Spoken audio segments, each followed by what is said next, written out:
wabarakatuh. Selamat pagi pemirsa Kaltara TV dan pendengar radio Kaltara di mana saja berada.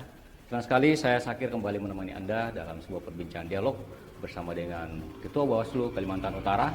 Dan kali ini kita akan berbincang sedikit tentang masalah teknis terkait masalah pengawasan pada saat pasca pilkada atau pasca pemilihan di TPS-TPS. Nah, di studio kita, tepatnya di gedung Bawaslu Kalimantan Utara, telah hadir Ketua Bawaslu, yakni Bapak Ruslan Akib, SPD MPD, SHMH. Dan tentu kita akan berdialog banyak hal tentang masalah dinamika Bawaslu Kalimantan Utara yang selama ini berjalan. Baik, langsung saja kita sapa. Assalamualaikum warahmatullahi wabarakatuh. Salam, selamat pagi Bung Sakir. Sehat ya? Alhamdulillah. Ini segar sekarang ya. Suasana segar sekarang ya. Iya. Oke pemirsa, kita langsung saja kita berbicara tentang masalah yang paling klimak di pemilu itu adalah masalah money politik. Dan kita udah beberapa waktu lalu kita udah bahas tentang masalah serangan fajar. Tetapi mungkin sekarang lebih dalam lagi kita membahasnya karena ini sangat krusial sekali karena di mana-mana semakin dicegah, semakin tidak bisa juga diatasi di lapangan pasti terjadi money politik. Nah, bagaimana sikap Bawaslu dalam mengawal money politik ini di kontestan maupun terhadap pemilihan legislatif lalu? Oke, Pak Ketua, siap. Ini money politik ini adalah sesuatu hal yang fenomenal ya, yang seolah-olah makin dibasmi, makin terjadi. Nah, kira-kira sejauh ini hasil evaluasi ataupun mekanisme yang harus ditempuh agar ini bisa minimal dikurangi seperti apa? Ya, artinya begini ya, kalau berbicara tentang money politik ya, memang sejak dulu ini kan sudah ada ya, makanya dari kemarin saya katakan bahwa kalau berbicara money politik, ya ini kan harus ada dua pihak yang sama-sama mau gitu ya, kalau cuma satu kan nggak bakal bisa berjalan. Tapi yang pasti kami dari Bawaslu Provinsi ya beserta jajaran kita sampai ke perangkat paling bawah kita ya itu juga berusaha semaksimal mungkin melakukan pencegahan. Nah kemudian sudah kita coba bagaimana ya, artinya ini juga berproses gitu. Bahkan ya kita juga sampaikan ke masyarakat misalnya dengan apa segala macam lah kita coba usahakan begitu kan. Nah, kemudian juga ketika misalnya memang ada laporan, kemudian ada pembuktian dan seterusnya, biasanya akan kita tindak tegas begitu. Jadi ya alhamdulillah sih beberapa kemarin juga di kabupaten kota kita ya, ya itu bisa kita tindak dengan tegas begitu. Begitu kita dapat informasi dari masyarakat, ya kita langsung bergerak. Ya, jadi juga kita semacam inilah ya, kita juga ada kerjasama dengan teman-teman kepolisian ya. Ya, jadi begitu ada informasi ya baik dari teman-teman kepolisian ataupun misalnya dari masyarakat ada info, oh di sana ada usaha untuk ini misalnya ya. Nah ini kita langsung bergerak. Nah kita usahakan bagaimana pencegahan kita lakukan. Nah, supaya itu tidak terjadi gitu kan. Nah kalaupun ada biasanya dengan terbukti ya itu biasanya kita tindak tegas. Jadi ya kemarin itu juga ada kasus kayak misalnya di Nunukan, terus di Bulungan juga ada kemarin ya. Sempat itu vonis ya walaupun misalnya ya pelaku ya itu akhirnya posisinya DPO karena tidak berhasil kita amankan ketika sampai sekarang itu ya. Ya. Tapi itu udah vonis di pengadilan. Larinya ke pidana. Ya, pidana. Ya, jadi artinya kita dengan teman-teman Gakumdu ini juga bekerja keras gitu ya. Udah kita usahakan bagaimana maksimal mungkin, bahkan ya ibaratnya sidang pun amnesia artinya pelaku nggak ada tetap proses hukum jalan gitu. Berarti kapanpun ketangkap berarti harus menjalani proses itu ya? Ya, kita anukan prosesnya. Jadi proses itu betul-betul kita ini kan jadi ya sampai ke vonis. Makanya dari yang bersangkutan ternyata terbukti bersalah ya, makanya posisinya dia jadi DPO gitu. Dan Pak Ketua banyak mengatakan bahwa tahun ini atau pileg baru-baru ini KPU Bawaslu cukup tegas ya? Ya. Karena memang ada beberapa kasus yang diproses ya? Iya betul. Kita berbeda dengan sebelumnya ya? Iya. Ini dia lebih inilah ya, artinya kita juga sudah berusaha melakukan pencegahan ya. Artinya dari pencegahan kita berikan kesadaran lah ke masyarakat ya lewat tokoh-tokoh masyarakat, tokoh-tokoh agama, tokoh-tokoh pemuda ya. Karena kan makanya kita selalu program pencegahan itu selalu kita dahulukan. Jadi begitu memang ini ya, tapi ketika memang ada yang memang sudah ini ya, akan kita tindak tegas. Yeah. Jadi prinsipnya kita gitu. Jadi prinsipnya dengan kawan-kawan Gakumdu, kita kalau dia memang ya kita proses. Jadi tidak ada kata negosiasi. Kalau dia memang terbukti ya kita gas memang gitu ya, kita selesaikan gitu. Ya, jadi memang ada ketegasan tahun ini ya, atau pemilu kali ini Bawaslu memang memperlihatkan taringnya ya, tajinya ya, dan itu yang kita harapkan. Karena kenapa? Ini cukup mengganggu karena ingin kita dalami lagi sejauh mana kerugian masyarakat dari dampak money politik ini terhadap demokrasi Indonesia. Ya, ini kan mohon maaf nih kadang ya memang kesadaran masyarakat kita ini masih mungkin masih sangat minim lah ya. Karena ya mohon maaf dengan duit 100-200 ribu mereka harus tersandra sekian tahun gitu ya. Ini 5 tahun gitu kan. Nah kemudian mereka tidak kurang sadar bahwa orang-orang yang dipilih ya ini akan menentukan arah kebijakan daerah ke depan. Nah ketika misalnya itu terjadi ya kan kasihan nih masyarakat, mereka menggadai hak suara mereka misalnya hanya dengan 100 ribu. Ya kalau kita hitung misalnya dalam 5 tahun berapa sih jatuhnya per hari? Hanya ratusan rupiah, 365 ribu, 365 hari, ya kan? Kalau misalnya hitung aja 1.000 misalnya satu hari ya, nah itu kan 365 ribu. Kalau cuma 100 ribu, 200 ribu, berapa sih kasihan sehari itu? Menggadaikan demokrasi itu ya? Nggak sampai 1.000 rupiah gitu. Salah pilih berarti yang menyesal nanti apabila itu kan makanya kan kita harapan kita ke masyarakat, kita himbau selalu masyarakat misalnya, bahkan ya kita selalu sosialisasi, kita program pekerjaan pencegahan dengan masyarakat misalnya, ya semua tokoh pemuda, tokoh agama, tokoh masyarakat selalu kita ini kan supaya sama-sama kita mengajak. Karena jujur saja misalnya personil kami di Bawaslu ini kan memang sangat terbatas. Nah kita itu memang betul sampai ke level paling bawah. Sekarang bisa masyarakat bayangkan lah ya, sekarang ada 18 partai politik. Nah kemudian itu ada caleg provinsi kita 3 orang ya. Nah kemudian caleg RI itu 3 orang ya kan. Kemudian partai politik ya sekaltara untuk provinsi itu 35. Nah kalikan tuh berapa ini? Itu baru ini belum lagi nanti DPD ya. Nah kemudian ada lagi yang namanya provinsi kabupaten kota ya kan. Nah, jadi banyak sekali yang harus kita awasi. Sedangkan kami yang di provinsi ini personil hanya paling sekitar 50-an di provinsi. Nah, kalau di tingkat kabupaten kota kami hanya sekitar 15-an personil. Kalau di tingkat kabupaten kota itu ya kurang lebih juga sekitar nggak sampai 15, kurang lebih 10 lah. Ya. Itu sampai ke level kita yang paling bawah gitu, kecamatan juga kurang lebih segitu ya. Kalau dia kan memang nggak ada sekretariatnya, jadi ya makanya kita berharap ada kolaborasi masyarakat. Nah ini kan kita berharap bahwa bagaimana masyarakat turut serta juga lah, sama-sama kita mencegah begitu kan. Karena kalau misalnya ada laporan masyarakat, biasanya kita juga langsung bergerak. Nggak bakal kita misalnya diamkan ketika ada hal-hal yang seperti itu. Ya, pemirsa, kita mau masuk di segmen lain lagi, di pertanyaan lagi. Cuman kan saya masih penasaran dengan money politik ini, karena ibaratnya masyarakat juga udah terbiasa, karena memang dibiasakan oleh pihak-pihak yang berkaitan dengan pemilu ini.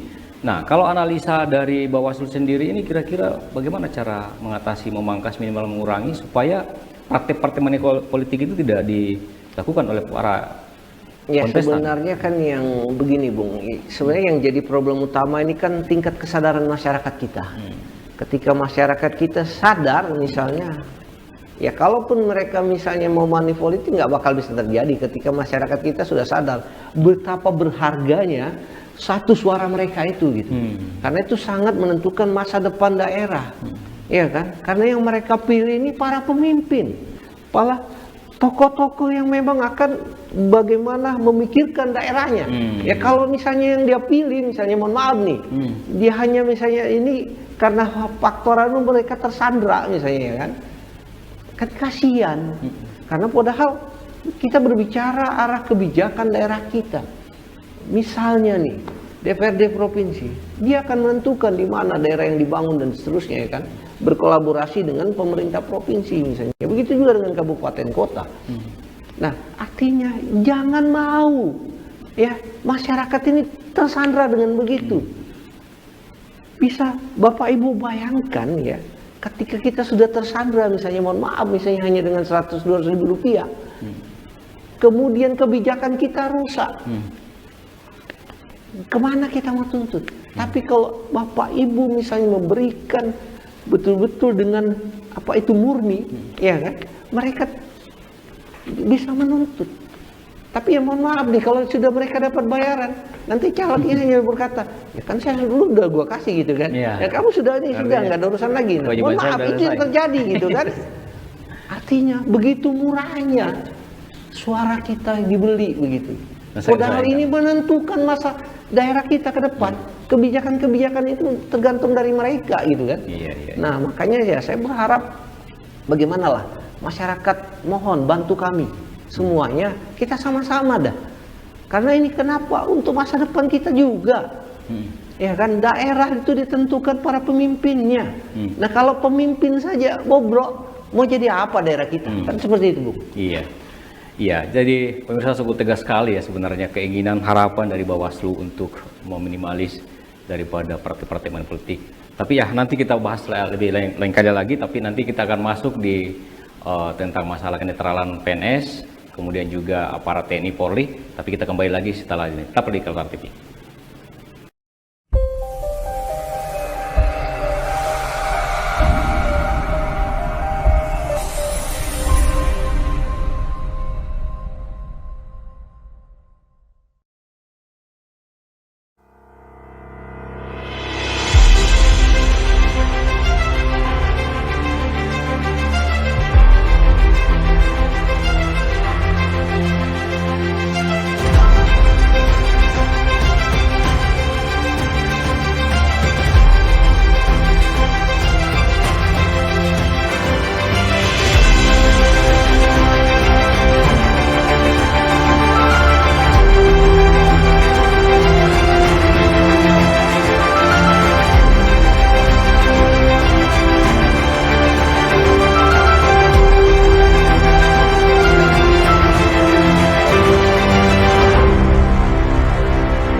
Spirit berkarya yang terus menyala membuat saya terus dihidupkan oleh tradisi penciptaan. Bagaimana roh rancangan menemukan panggungnya dan menantang ratusan mata. selalu ingin berbagi dan menjadi saluran berkat bagi banyak orang. Karya-karya kreatif dapat menerbangkan budaya tradisional Indonesia ke langit yang tinggi.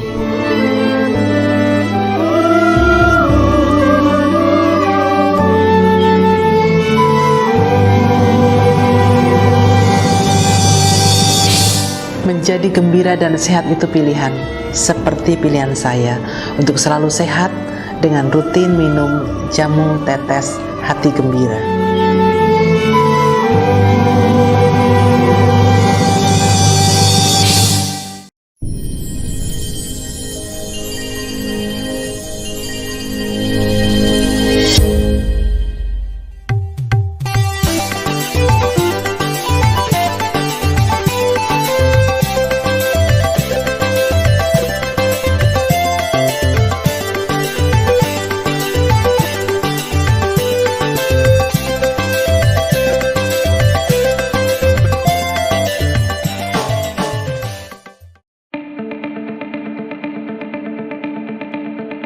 Kalimantan Utara berada di antara segitiga emas yang menghubungkan negara ASEAN dan juga alur laut Kepulauan Indonesia II, melintasi Australia, Korea Selatan, Jepang, dan Cina.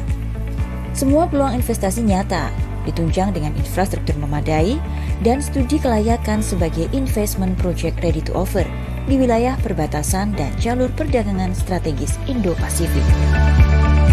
Ayo berinvestasi di Provinsi Kalimantan Utara, Kaltara arah masa depan Indonesia.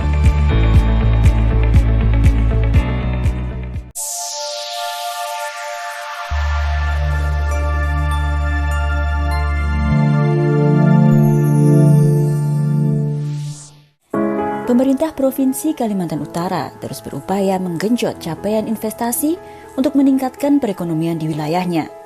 Tahun ini, nilai investasi yang ditargetkan Kementerian Investasi BKPM Republik Indonesia sebesar 29,98 triliun.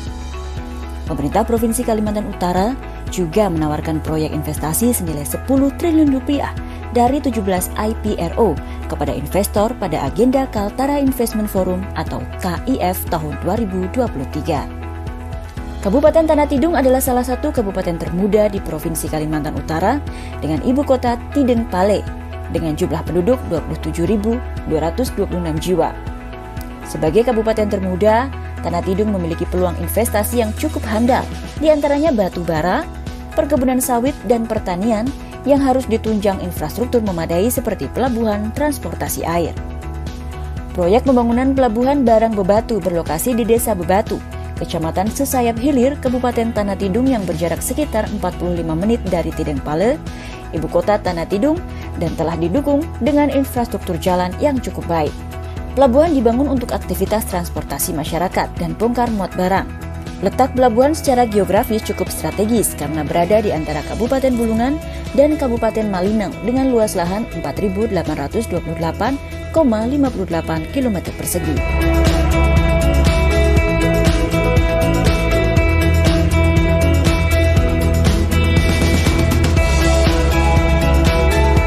Keberadaan pelabuhan ini akan menunjang kegiatan proyek strategis nasional pembangunan PLTA di Kabupaten Malinau.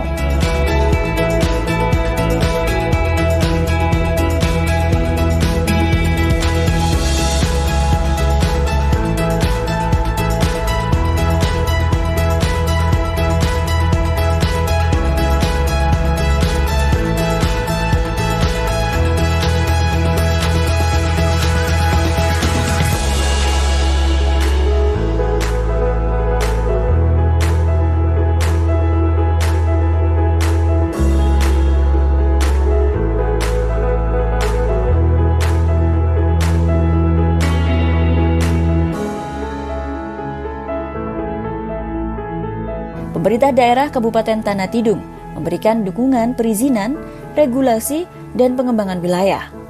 Perusahaan logistik, transportasi, dan pengiriman barang untuk mengisi moda transportasi pelabuhan.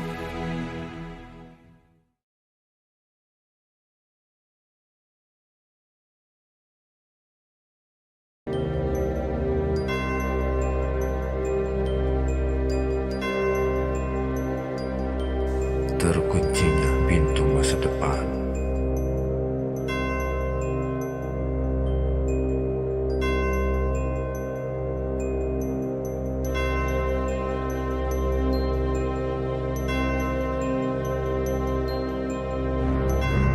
Inikah solusinya?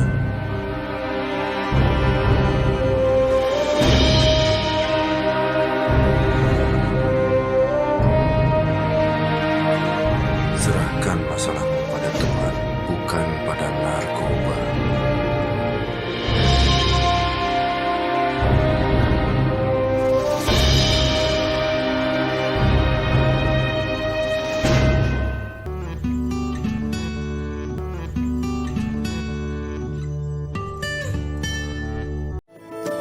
Jamu tetes HG terbuat dari 21 bahan baku herbal pilihan, diantaranya kedelai, kacang hijau, minyak ikan, kayu manis, umbi teki, bawang putih dan bahan lainnya yang difermentasi menjadi formulasi yang sangat baik bagi tubuh. HG memiliki kelebihan dalam menstimulasi kelenjar dan hormon sebagai antioksidan penangkal radikal bebas dan bersifat aprodiksiak sehingga mampu meningkatkan energi, stamina dalam aktivitas sehari-hari. Jamu tetes HG bukan yang pertama, tapi HG jamu tetes yang sebenarnya. HG, hati gembira membuat badan sehat senantiasa.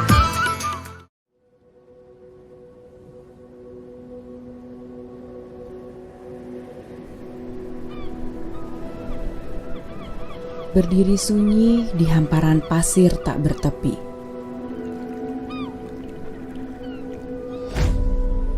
Apakah hanya aku di antara indah ini?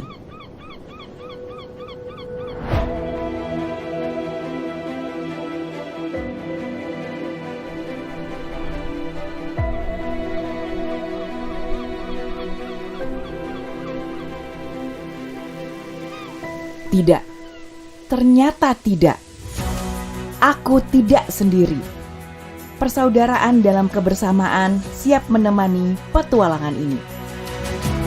Selamat datang di Desa Wisata Pantai Tanah Kuning, Kabupaten Bulungan, Provinsi Kalimantan Utara.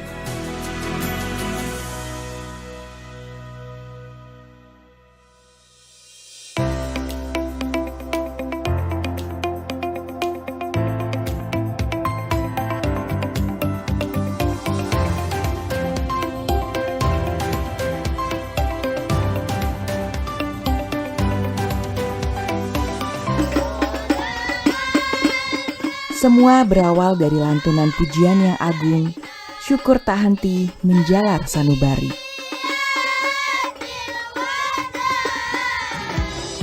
Terbius pada hamparan pasir pantai dan riuh ombak,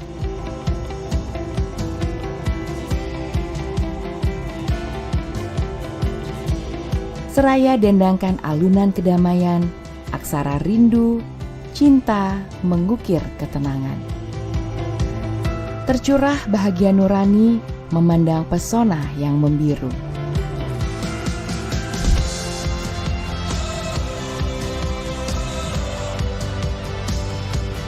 Suasana nyaman dan bersih membuat setiap jiwa terbuai dalam pembaringan.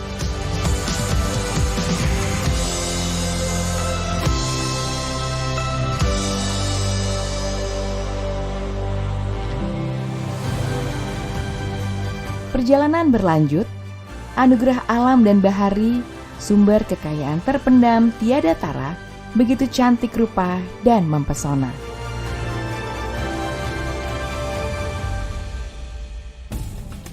Dari pesona bahari ke mutiara tari seni, Mandau dan Talawang begitu kokoh dalam magisnya.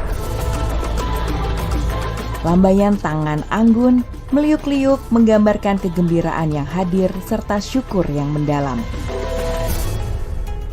Cerita terus bergerak dalam kreasi dalam karya tangan, mengasah kelihayan jari jemari demi menghasilkan karya luar biasa.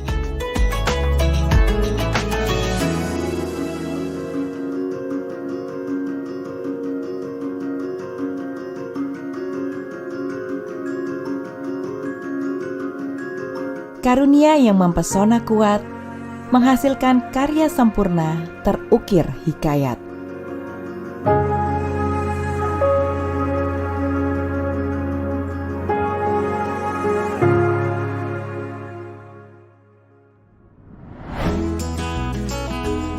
Sepenggal mimpi akan kekayaan rasa, menghasilkan kudapan kuliner menggoda selera. Sungguh memantik rasa Mudani yang populer disebut rindu.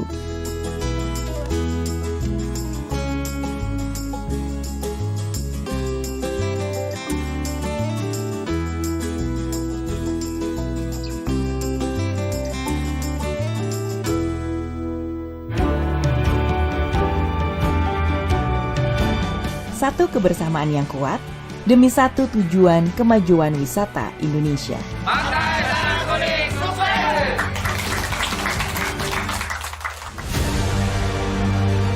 Destinasi syarat kenangan seni, budaya, dan samudra biru.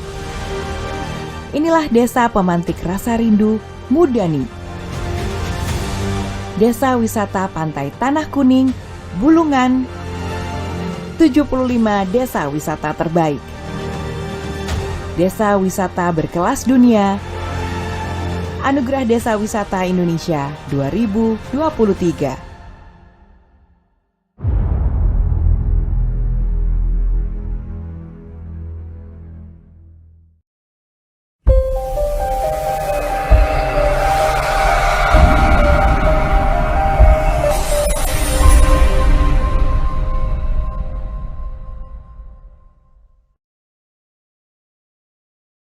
Terima kasih pemirsa, Anda masih bersama dengan Kaltara TV di Dialog Bawaslu pada kesempatan suasana pagi hari ini dan masih bersama dengan Bapak Rustam Akib, Ketua Bawaslu Kalimantan Utara. Pak Rustam, kita tadi sudah berbicara tentang money politik. Sekarang kita berbicara netralitas nih. Siap. Nah, kita ketahui kalau kita berbicara masalah kontestan pilkada, itu kan ada incumbent, tentu dia punya anak buah, ada kepala dinas dan aparatur sipil negara yang konon katanya bisa digerakkan untuk keuntungan seperti itu ya. Demikian halnya misalnya anggota TNI yang maju biasanya atau polisi yang maju itu kan punya jiwa korsa yang terbantahkan. Nah ini kan netralitas ini juga harus betul-betul paten di sini ya. Nah bagaimana Bawaslu mensikapi hal itu? Ya kalau berbicara tentang netralitas ya kan apalagi terkait dengan apa ASN, TNI, Polri. Nah, ini kan juga biasanya kita ada semacam program lah ya, yang biasanya kita sosialisasi, melakukan pencegahan juga ke kepolisian misalnya ke ini, ke TNI. Nah itu biasanya selain bersurat, biasanya kita join program gitu ya kan. Nah bagaimana cara membangun kesadaran bersama lah, bahwa fungsi teman-teman ini harus netral gitu kan. Teman-teman ini tidak boleh berpihak begitu kan. Ya kalau misalnya ASN memang agak sedikit gimana ya, karena dia satu sisi bahwa rekan-rekan ASN ini mempunyai hak memilih ya. Nah, cuma dia ada suara ya. Ya, tapi satu sisi mereka harus netral gitu. Ya karena terkait pekerjaannya ya kan, karena pekerjaan ASN dia harus netral. Kenapa? Ya jangan sampai misalnya karena faktor misalnya ini si pendukung A tidak dilayani dengan baik begitu kan. Oh ini si pendukung B misalnya, oh ini harus kita layani dengan baik. Nah kan kita mencegah, karena hal-hal begini kan bisa merusak. Coba saja bayangkan ketika misalnya karena dia punya kepentingan tertentu misalnya, akhirnya dia tidak melayani dengan baik. Padahal di dalam ASN sendiri ini ada tugas mereka untuk bekerja maksimal melayani masyarakat ya kan, seperti itu. Jadi ya kemudian juga terkait dengan TNI Polri misalnya ya. Ini kan berbicara keamanan. Kalau sampai mereka misalnya turut serta misalnya bermain politik praktis sampai tidak netral, ini kan sangat kacau, sangat bahaya. Ibaratnya dia wasit ya, kan? Dia memain ya. Nah, karena posisinya mereka ini kan betul-betul sentral untuk keamanan negara. Nah, ketika misalnya yang menjaga keamanan aja udah nggak beres kan bahaya, Pak.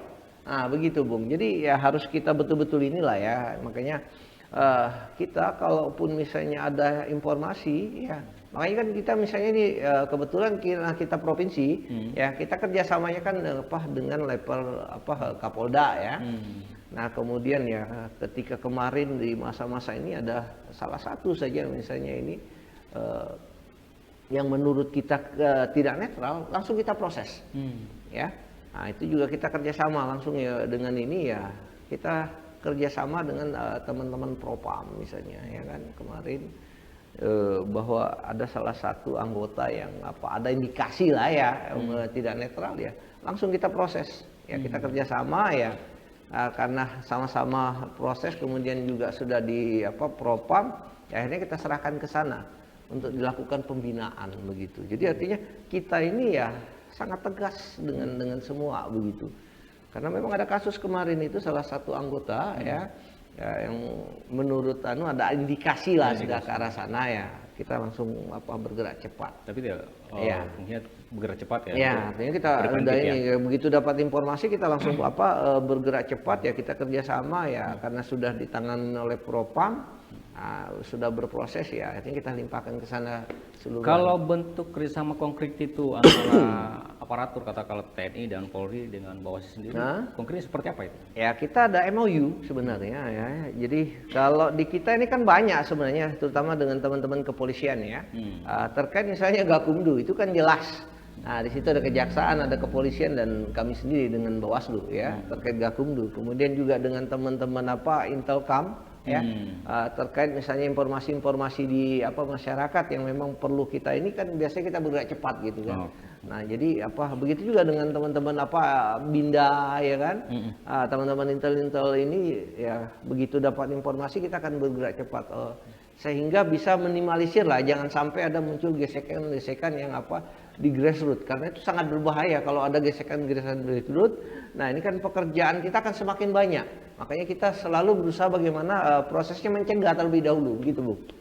Kalau menyangkut masalah inventarisasi pemetaan, mungkin titik-titik yang dicurigai akan terjadi mungkin kerawanan pelanggaran itu, apakah itu dikerjasamakan dengan polisi atau memang Bawaslu sendiri memiliki semacam intel juga internal kemudian untuk mendeteksi lebih awal pada potensi itu? Pada prinsipnya begini, kita ini kan pengawasan ya, Badan Pengawas Pemilu namanya kan, fungsi kita kan pengawasan. Makanya kalau kita Bawaslu misalnya itu lebih banyak di lapangan ya, mohon maaf karena memang kerjaan kita melakukan pengawasan begitu kan. Makanya sangat lucu misalnya ketika tapi ya tidak lepas juga bahwa kita di kantor tetap ada gitu. Tapi ya kita memang lebih banyak ke lapangannya karena memang konteks pekerjaan kita itu pengawasan gitu. Karena kalau di kantor ya pengawasan kita sangat terbatas gitu. Paling kan hanya pada konteks tertentu yang misalnya memang harus media misalnya pengawasan terhadap media, pengawasan lain. Nah, tapi kalau untuk yang di lapangan kan memang sangat banyak.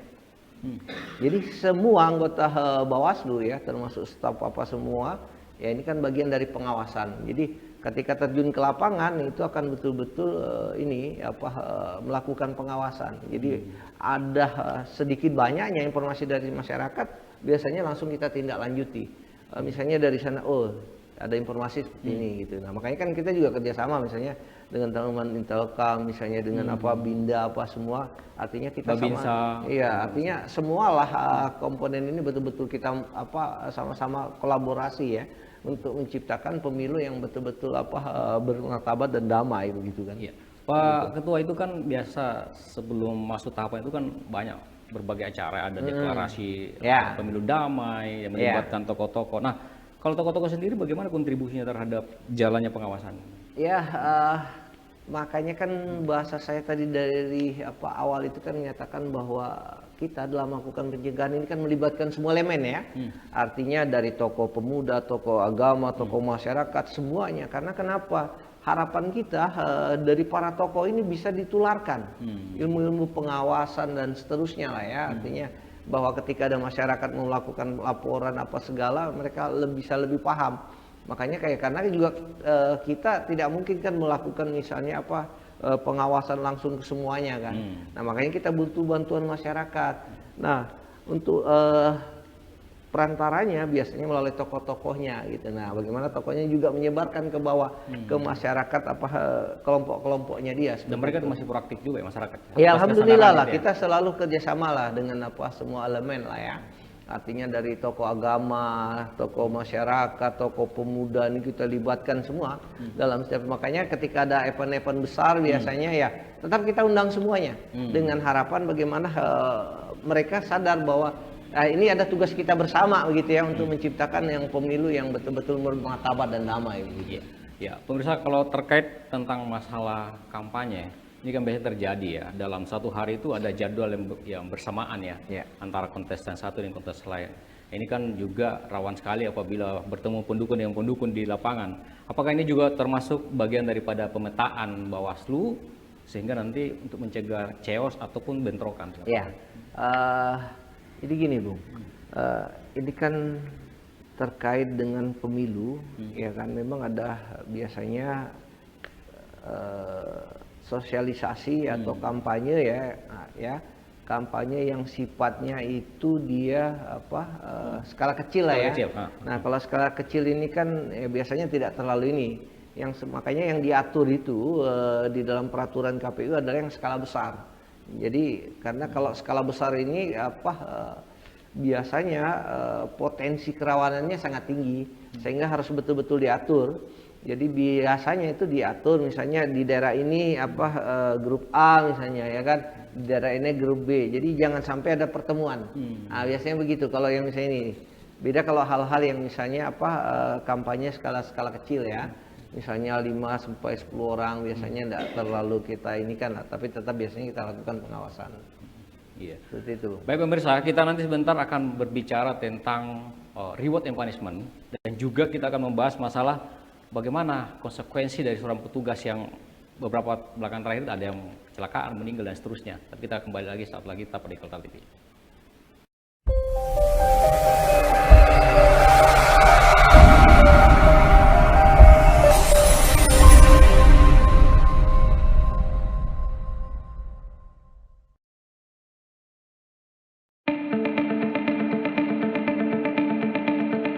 Kalimantan Utara berada di antara segitiga emas yang menghubungkan negara ASEAN dan juga alur laut Kepulauan Indonesia II, melintasi Australia, Korea Selatan, Jepang, dan Cina. Semua peluang investasi nyata, ditunjang dengan infrastruktur memadai dan studi kelayakan sebagai investment project ready to offer di wilayah perbatasan dan jalur perdagangan strategis Indo-Pasifik. Ayo berinvestasi di Provinsi Kalimantan Utara, Kaltara Arah Masa Depan Indonesia.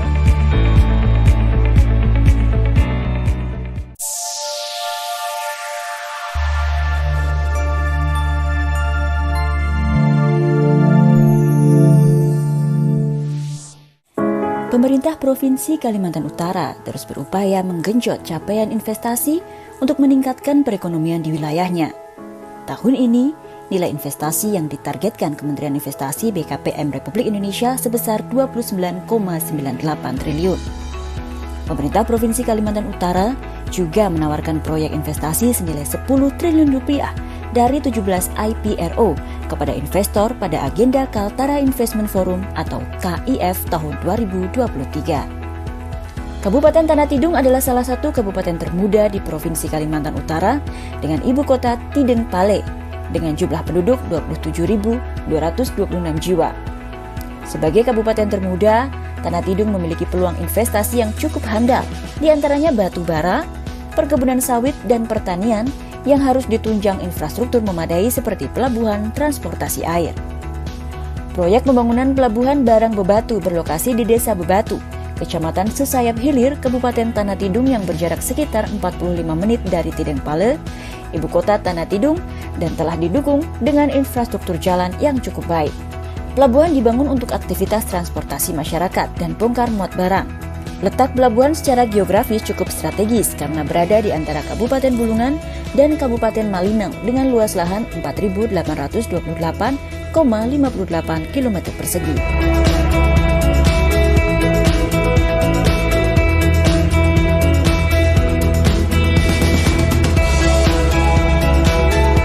Keberadaan pelabuhan ini akan menunjang kegiatan proyek strategis nasional pembangunan PLTA di Kabupaten Malinau.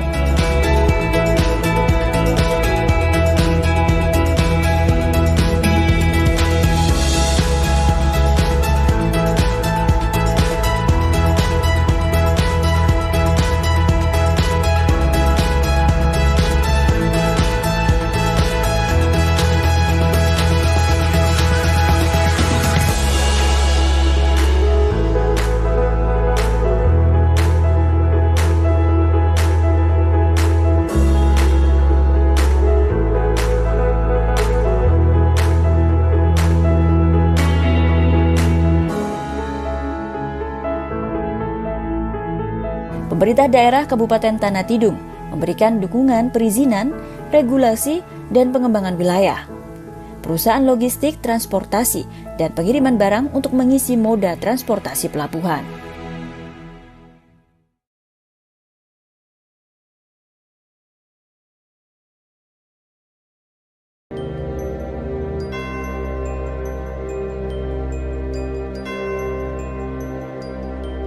Terkuncinya pintu masa depan.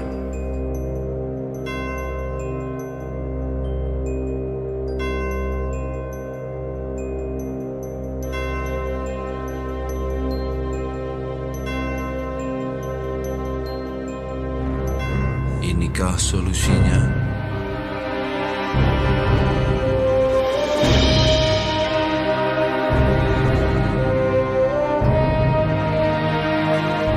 Serahkan masalahmu pada Tuhan, bukan pada narkoba.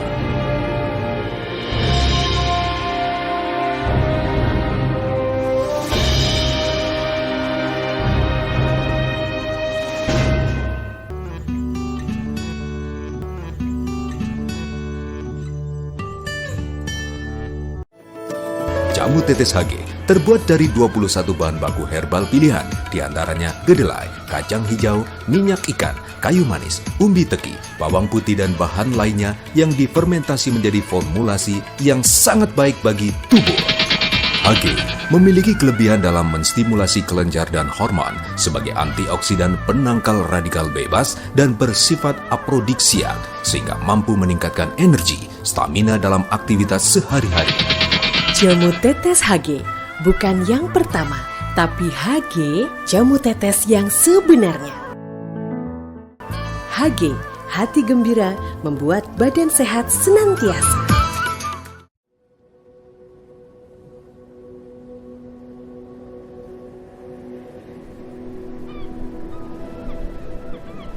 Berdiri sunyi di hamparan pasir tak bertepi.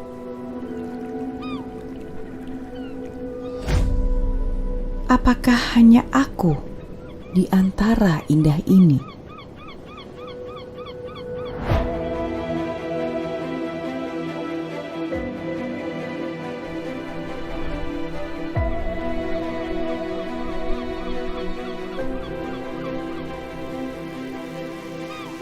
Tidak, ternyata tidak.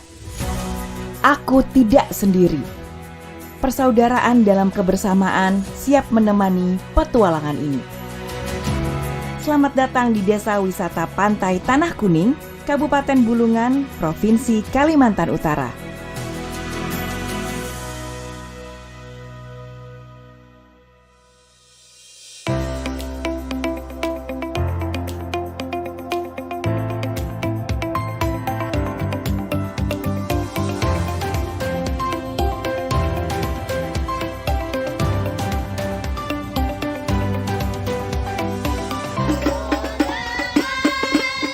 Semua berawal dari lantunan pujian yang agung, syukur tak henti menjalar sanubari.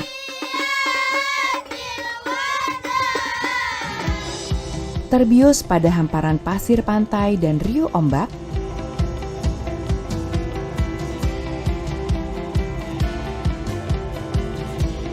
seraya dendangkan alunan kedamaian, aksara rindu, cinta mengukir ketenangan.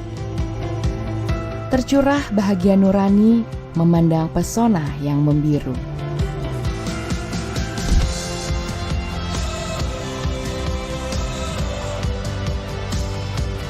Suasana nyaman dan bersih membuat setiap jiwa terbuai dalam pembaringan.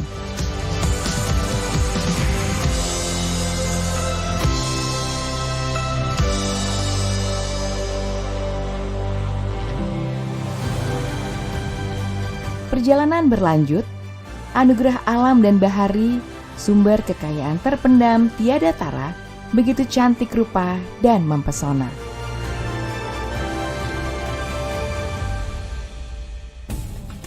Dari pesona bahari ke mutiara tari seni, Mandau dan Talawang begitu kokoh dalam magisnya.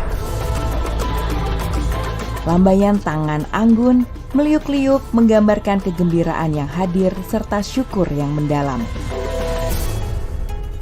Cerita terus bergerak dalam kreasi dalam karya tangan.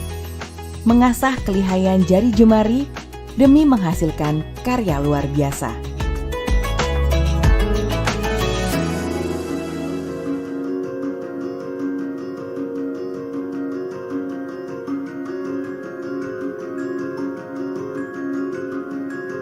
Karunia yang mempesona kuat, menghasilkan karya sempurna terukir hikayat.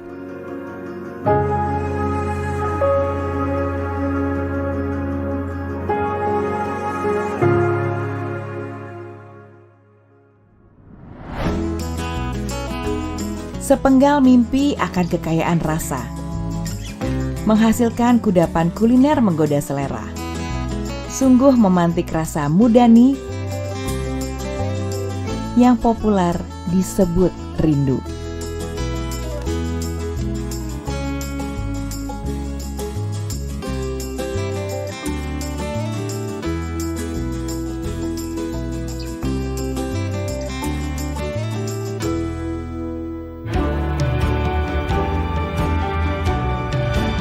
Satu kebersamaan yang kuat demi satu tujuan kemajuan wisata Indonesia. Pantai Tanah Kuning, sukses!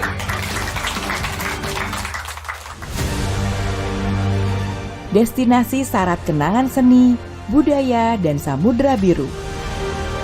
Inilah desa pemantik rasa rindu, Mudani. Desa wisata Pantai Tanah Kuning, Bulungan, 75 desa wisata terbaik. Desa wisata berkelas dunia, Anugerah Desa Wisata Indonesia 2023.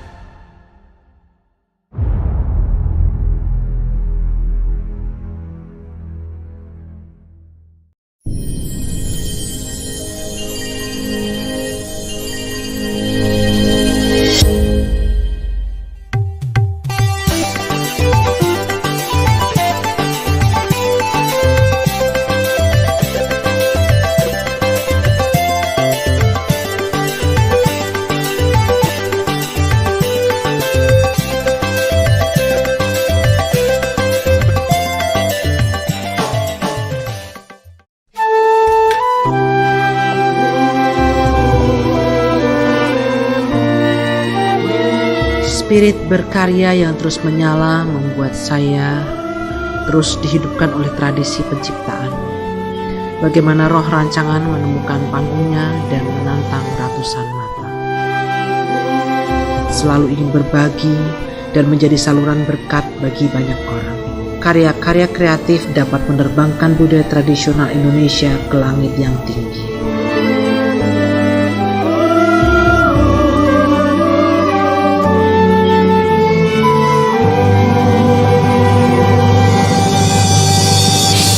Menjadi gembira dan sehat itu pilihan, seperti pilihan saya untuk selalu sehat dengan rutin minum jamu tetes hati gembira.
Pemirsa, kembali lagi bersama dengan kita di dialog pagi bersama dengan Ketua Bawaslu Kalimantan Utara, dan kita masuk di segmen tentang masalah punishment atau sanksi yang diberikan kepada aparatur katakanlah ASN, TNI Polri yang gerak sebelah atau masuk ikut bermain padahal dia sebenarnya ada wasit atau penyelenggara membantu Bawaslu.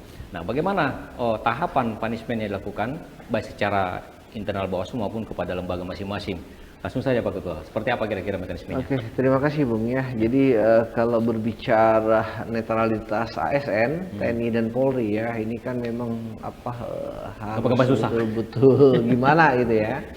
Jadi, tapi pada prinsipnya begini, siapapun dia ketika melakukan pelanggaran itu akan kita tindak, ya kan? Artinya akan kita proses. Nah, cuma nanti di finishing akhirnya yang biasanya agak berbeda.